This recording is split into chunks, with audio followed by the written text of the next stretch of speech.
सहनाववतु सहनौ भुनक्तु सह वीर्यं करवावहै तेजस्विनावधीतमस्तु मा विद्विषावहै। ओम शांति शांति शांति। वैदिक जीवन पद्धति की इस कक्षा में आप सबका हार्दिक स्वागत है, अभिनंदन है। इंद्रियों के विषय में चर्चा चल रही है। जिसकी इंद्रियां उसके वश में हैं उसका जीवन धन्य है, और जिसका जीवन धन्य होता है वो औरों का भी जीवन धन्य करता है। इसमें कोई संदेह नहीं है, कोई इसमें शंका नहीं है। इसलिए यहाँ पर जो मनुस्मृति में महर्षि मनु लिखते हैं, जिसकी हम चर्चा कर रहे थे कि जितेंद्रिय कौन है, उसकी परिभाषा, और उसके विषय में महर्षि ने लिखा, श्रुत्वा स्पृष्ट्वा च दृष्ट्वा च भुक्त्वा घ्रात्वा च यो नरः न हृष्यति ग्लायति वा सा विज्ञेयो जितेंद्रियः। कि जो मनुष्य अपनी स्तुति सुन करके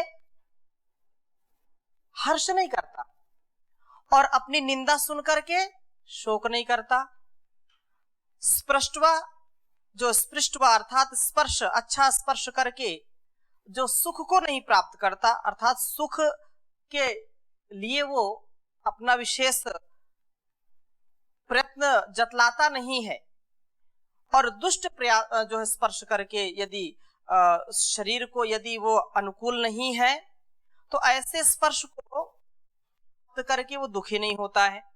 और दृष्टवा सुंदर रूप देख करके वह प्रसन्न, और दुष्ट रूप देख करके, किसी को कुरूप देख करके वह अप्रसन्न नहीं होता है।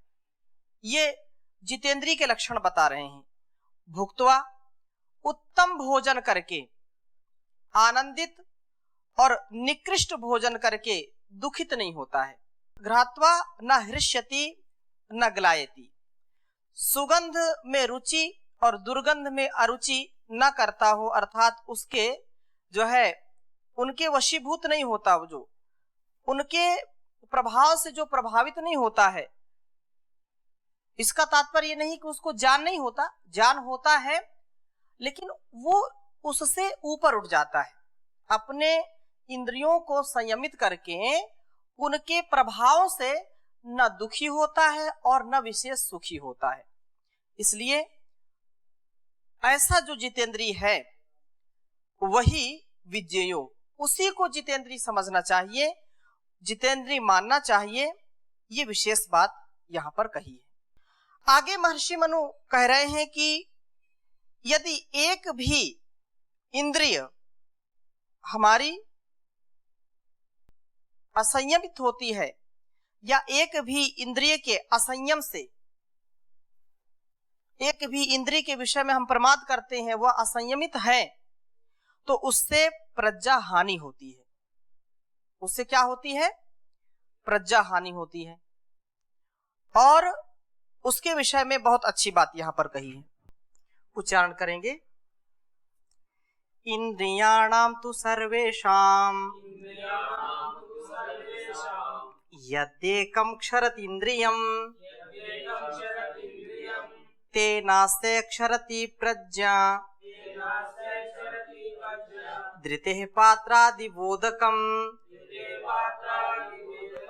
इंद्रियाणां तु सर्वेषां यद्येकं क्षरति इंद्रियं तेनास्ते क्षरति प्रज्ञा धृतेः पात्रादिबोधकम्। महर्षि मनु ने बहुत अच्छी बात यहाँ पर कही कि कुछ लोग ऐसे होते हैं कि क्या करें, सारी आदतें तो हमारी ठीक है, बस इतनी ही तो कमजोरी है, ये नियंत्रण में नहीं आती, बाकी तो बिल्कुल मैं ठीक हूं। इस बात को कह करके वो अपने आप को जितेंद्रिय जो है घोषित करना चाहता है कि कुछ सब बिल्कुल ठीक है, बस इतनी सी तो बात है, बस क्या है, मीठा मैं ज्यादा खाता हूं, इतनी कमजोरी है, नहीं बस एक ही मेरी कमी है, क्या, मैं चाय बहुत पीता हूं, एक ही मेरी कमजोरी है कि मैं क्रोध पर नियंत्रण नहीं कर पाता हूं। ये जो हमारी विचारधारा है, ये हमारी जो सोच है, ये क्या है, अपने गलतियों पर पर्दा डालने का स्वभाव बनाती है। और व्यक्ति यदि ऐसा करने लगे तो अपनी गलतियों से कभी वो ऊपर उठ नहीं सकता। क्या बताऊं, मुझको सुबह इतनी कमी है कि मैं जल्दी से उठ नहीं पाता। अब एक ये कमी, ये पूरे जीवन हमको रुलाती है तो एक छोटी कमी की सुबह उठ नहीं पाता, उसमें कोई बड़ी बात नहीं है। लेकिन यदि व्यक्ति प्रभात में उठ करके परमात्मा का चिंतन करके अपनी दिनचर्या आरंभ करे तो दिन भर उसको ऊर्जा और सद्बुद्धि, उसकी स्थिर मति वाला होता है, सद्बुद्धि का जो है आधान सदा बना रहता है। तो यहां पर यही बात महर्षि समझा रहे हैं हमको कि एक भी इंद्रिय यदि हमारी संयमित नहीं है, असंयमित है, तो हमारी प्रज्ञा को हर लेती है, हमारे ज्ञान को वो हर लेती है। इंद्रियाणाम तो सर्वेशाम, सब इंद्रियों में यदि एकम इंद्रियम क्षरति, एक भी इंद्रिय अपने विषय में आसक्त रहने लगती है तो तेन, उसके कारण, अस्ते प्रज्ञा क्षरति, इस मनुष्य की बुद्धि ऐसे नष्ट होने लगती है। और बहुत ही सुंदर उदाहरण दे रहे हैं महर्षि। क्या उदाहरण दिया, तेन अस्ते क्षरति प्रज्ञा धृतेः पात्रादि बोधकम, ऐसे बुद्धि का क्षरण हो जाता है जैसे कि धृतेः पात्राद उदकम इव, जैसे चमड़े की जो है कोई मशक या चमड़े का कोई पात्र होता है, पहले चमड़े के पात्र में जलादि रखते थे, तो चमड़े के बर्तन मशक में एक छिद्र होने से जैसे सारा पानी बह करके नष्ट हो जाता है। भाई पूरा बहुत बड़ा हमने घड़ा लाए और उस घड़े को पानी से भर दिया, बहुत मेहनत से भरा, और लेकिन उसमें यदि थोड़ा सा भी छिद्र है, बाल जैसा भी एक सुराख है, तो धीरे धीरे धीरे धीरे उस पानी को बहा देगा, पात्र खाली कर देगा। ऐसे ही हमारी जो इंद्रियां हैं, और उनमें यदि 5 ज्ञानेंद्रियां, 5 कर्मेंद्रियों में यदि एक की भी कमी है हमारे अंदर, तो वो हमारी बुद्धि को हर लेती है। ज्ञान से हम कितने लबालब भरे हों, लेकिन यदि एक इंद्रिय है तो वो एक जो है हमारे लिए बहुत बड़ा खतरा है, हमारे जीवन के लिए वो बहुत ही घातक है। इसलिए संयमित जीवन हो, इस दृष्टि को हम कितना समझ पाते हैं, कितना अपनाते हैं, ये हमारे विवेक के ऊपर निर्भर करता है। एक श्लोक बार बार आप सुनते हैं कि ये जो 5 ज्ञानेंद्रियां हैं, उनमें से यदि जो 5 पशुओं के नाम गिनाए हैं, कुरंग मातंग पतंग भृंगा, कुरंग मातंग पतंग भृंगा मीना हता पंचभिरेव पंचः, एकः प्रमादी सकथम न हन्यात् यह सेवते पंचभिरेव पंचः। ये यहाँ पर जो श्लोक यहाँ पर महर्षि लिखा है, और एक नीति श्लोक में आता है, नीति शास्त्रों में, कि जो हिरण है, हाथी है, भौरा है और पतंगा है, मछली है, ये 5 प्राणियों के नाम गिनाए और इन 5 प्राणियों में केवल एक ही इंद्रिय इनकी कमजोर है, अर्थात एक ही विषय को ये ज्यादा पसंद करते हैं। हाथी को स्पर्श, हिरण को शब्द, भौरे को गंध और ये जो सलभा होता है, जो पतंगा होता है, कीड़ा होता है, इसको रूप, अर्थात जहां भी प्रकाश होगा वहां ये दौड़ करके जाएगा। और मछली को रस, स्वाद में इसको ज्यादा आसक्ति है। और इन 5 के कारण एक एक में ही इनकी इंद्रिय कमजोर है और ये अपने उस इंद्रिय की तृप्ति के लिए, उसके भक्षण के लिए जब आगे बढ़ते हैं तो ये मौत को प्राप्त हो जाती है, इनकी मृत्यु सुनिश्चित हो जाती है। और आगे क्या कहा कवि ने कि एकः प्रमादी सकथम न हन्याद यह सेवते पंचभिरेव पंचा। और ऐसा जो मनुष्य नामक जो ये प्राणी है, ऐसा ये प्रमादी है, ये 5 के 5 विषय में लिप्त है। 5 के 5 विषय में रूप, रस, गंध, स्पर्श, शब्द आदि ये जो 5 विषय हैं, इनमें यह आसक्त होने के कारण ये कैसे नहीं मृत्यु को प्राप्त होगा, इसको कौन बचा सकता है। अर्थात इंद्रियां यदि हमारी संयमित नहीं है तो जीवन में कभी भी हमको सफलता नहीं मिल सकती है। हमको ये सुनिश्चित करना चाहिए कि वास्तव में मेरा जो जीवन है ये इंद्रिय संयम से है, और इंद्रिय संयम नहीं होगा तो कैसा मेरा जीवन चल पाएगा, नहीं चल सकता है। अतः महर्षि इसको आगे भी कह रहे हैं कि इंद्रिय संयम से सब अर्थों की सिद्धि है। इंद्रिय संयम जब करेंगे तो सारी सिद्धियां हो जाएंगी। कोई भी ऐसा कार्य यहां नहीं है कि जो उसको हम सिद्ध ना कर सकें।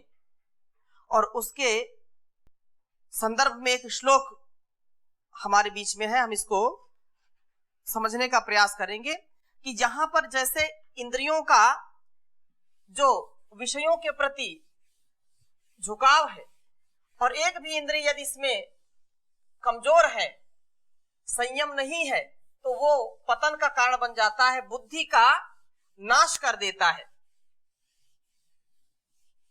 और उनमें से यदि संयमित आचरण करने वाली हैं तो इंद्रिय संयम से सारे सिद्धियों की प्राप्ति हम कर सकते हैं।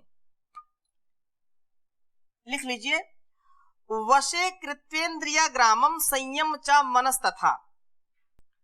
वशे कृत्वेन्द्रिय ग्रामम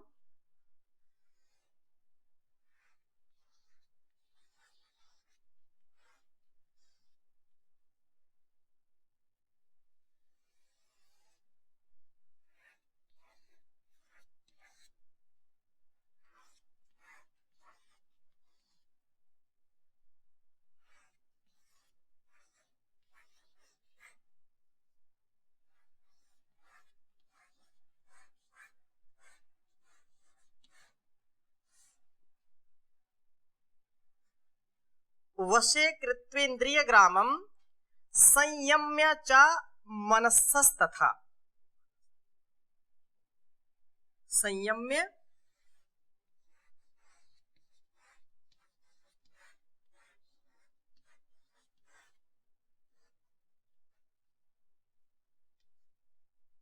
संयम्य च मनस्तथा।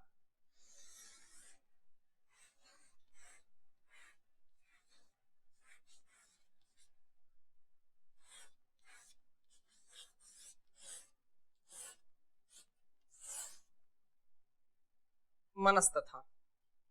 और आगे कहा, सर्वान संसाधयेत अर्थान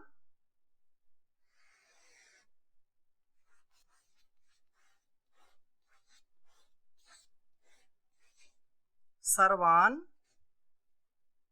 संसाधयेत अर्थान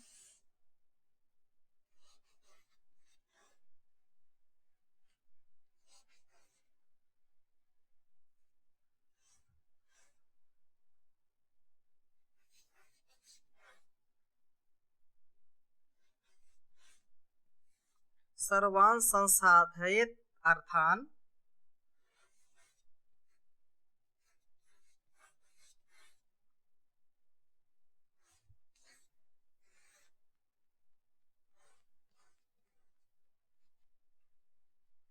अक्षिण्वन्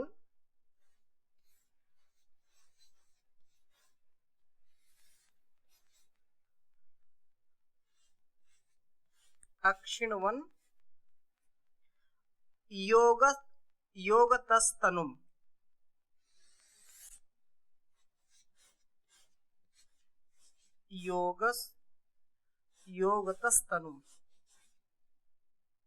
योगतस्तनुम्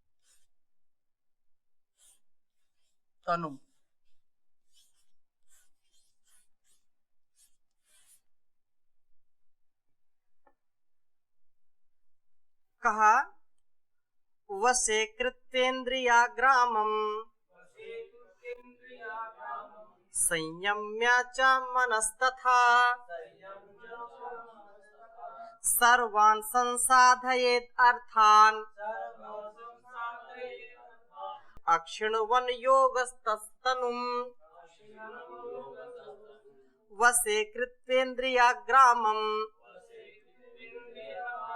संयम्य च मनस्तथा सर्वान् संसाधयेत् अर्थान् अक्षिण्वन् योगस्तनुम्।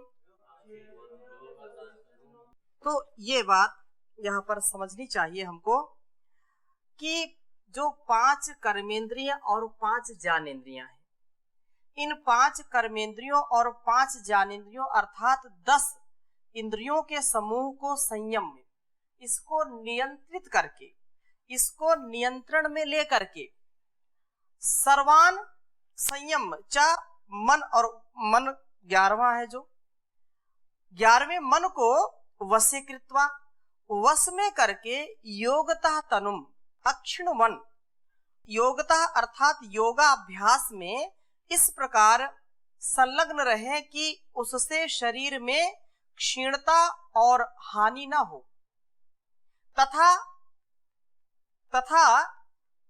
सर्वान अर्थान साधयेत्, सर्वान अर्थान संसाधयेत्, सभी अर्थों को, अपने सब कामों को, सारे लक्ष्यों को, सारे व्यवहारों को सिद्ध करे।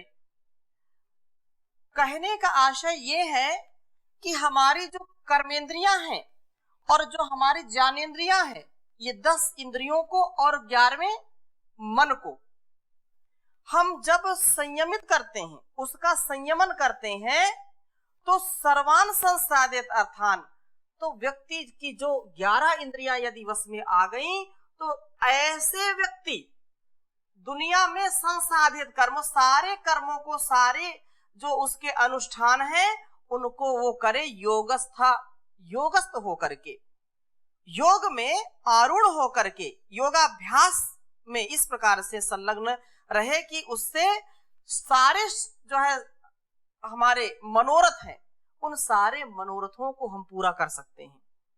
सारी इच्छाओं को, जो सद इच्छाएं, कम से कम उनकी पूर्ति, ऐसे तो कभी भी इच्छाओं की पूर्ति होती नहीं है, तथापि व्यक्ति यदि ऐसा उपाय करे, ऐसा वो संकल्प ले कि नहीं, मुझको इंद्रियों को संयमित रखना है और संयमित होकर के ही जीवन जीना है, तो निश्चित रूप से वह इसको करेगा ही करेगा।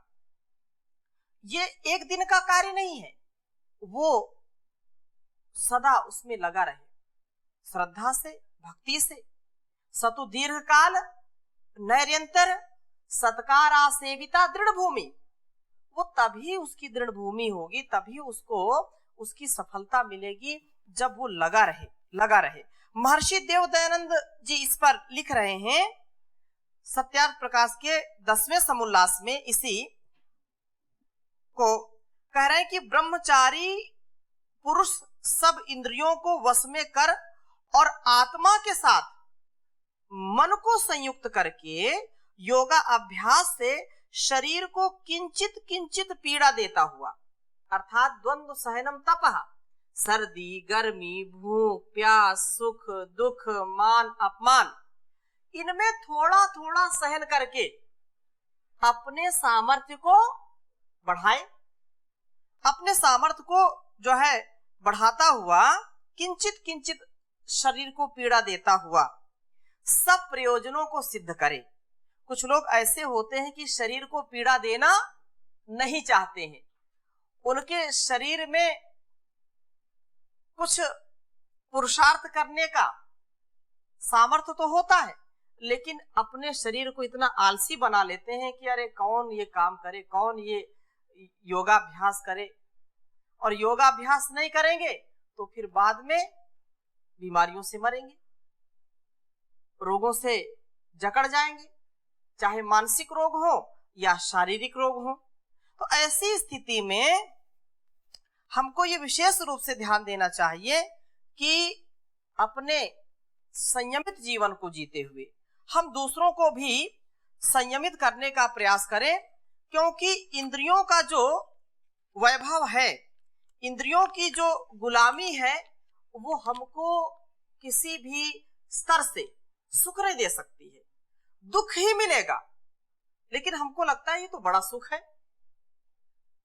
बहुत उसमें प्रिय लगता है, लेकिन यदि हम उसको जान जाएं कि नहीं इसमें दुख ही दुख है, तो निश्चित रूप से हम उसको छोड़ने का प्रयास करेंगे। आचार्य चाणक्य भी इंद्रियों के विषय में यहाँ पर उन्होंने चाणक्य सूत्र में कुछ बातें कही हैं। बीच में मैं प्रसंग आया है तो मैं निवेदन करना चाहूंगा कि व्यक्ति का जो जीवन है वो संयम से ही है। इंद्रिय जित व्यक्ति ही आगे कुछ कर सकता है और बिना इंद्रियों के जीते कुछ भी नहीं कर सकता है। बहुत अच्छी बात कही यहाँ पर आचार्य चाणक्य ने, कहा कि इंद्रिय वशवर्ती चतुरांग वानपि विनश्यति।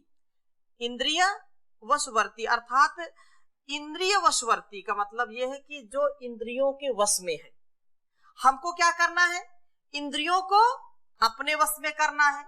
लेकिन अधिकांश लोग क्या होते हैं, इंद्रिय के वशीभूत हो जाते हैं, इंद्रियों के गुलाम हो जाते हैं, इंद्रियों के अधीन हो जाते हैं।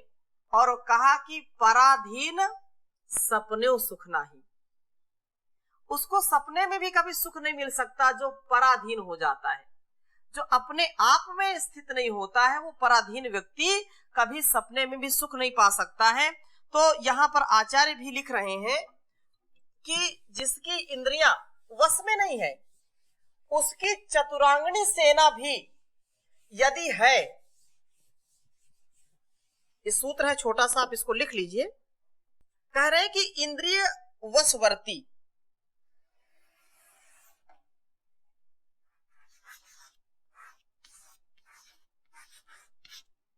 इंद्रिय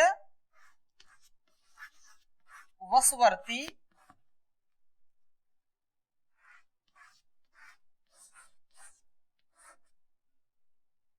चतुरांग वानपि विनश्यति।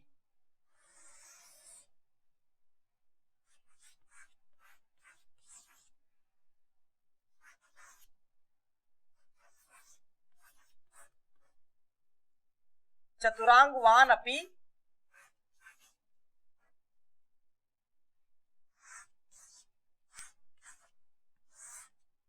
विनश्यति।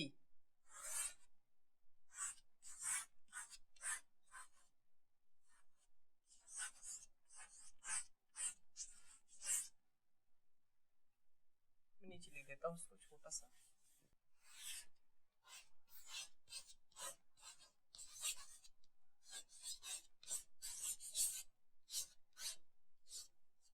विनश्यति, इंद्रिय वशवर्ती चतुरांगवानपि विनश्यति। सरल है, आप याद कर सकते हैं कि जो इंद्रियों का कभी भी नियंत्रण नहीं रखता है, अपनी इंद्रियों पर जिसका बस नहीं चलता है, जो बेबस हो जाता है, बेचारा हो जाता, कोई चारा नहीं इसका, कैसे उसको दूर करे, तो उसके लिए कहा कि वो यदि चतुरांगणी सेना वाला भी है, ये जो इंद्रियों का जो दास बना हुआ है, जो विषय में आसक्त है, विषयों के प्रति उसकी आसक्ति है, ऐसा पुरुष चतुरांगणी सेना का स्वामी होने के उपरांत भी नष्ट हो जाता है। उसको कोई बचा नहीं सकता है। और वो जितेंद्रिय है, अपनी इंद्रियों पर जिसका वश है, तो वह व्यक्ति अकेला होते हुए भी इतना बड़ा वो पराक्रमी शूरमा पूरी दुनिया को भी पराजित कर सकता है। जो हर प्रकार के जो है जल थल और जो है, चाहे वो पैदल वाली सेना हो, चाहे घोड़े वाली हो, हाथी वाली हो, रथ वाली हो, कितनी भी बड़ी सेना हो, वो निश्चित रूप से नष्ट हो जाता है। तो इसकी चर्चा हम अगली कक्षा में और करेंगे। अभी यहीं पर विराम देते हैं। ओम शांति शांति शांति।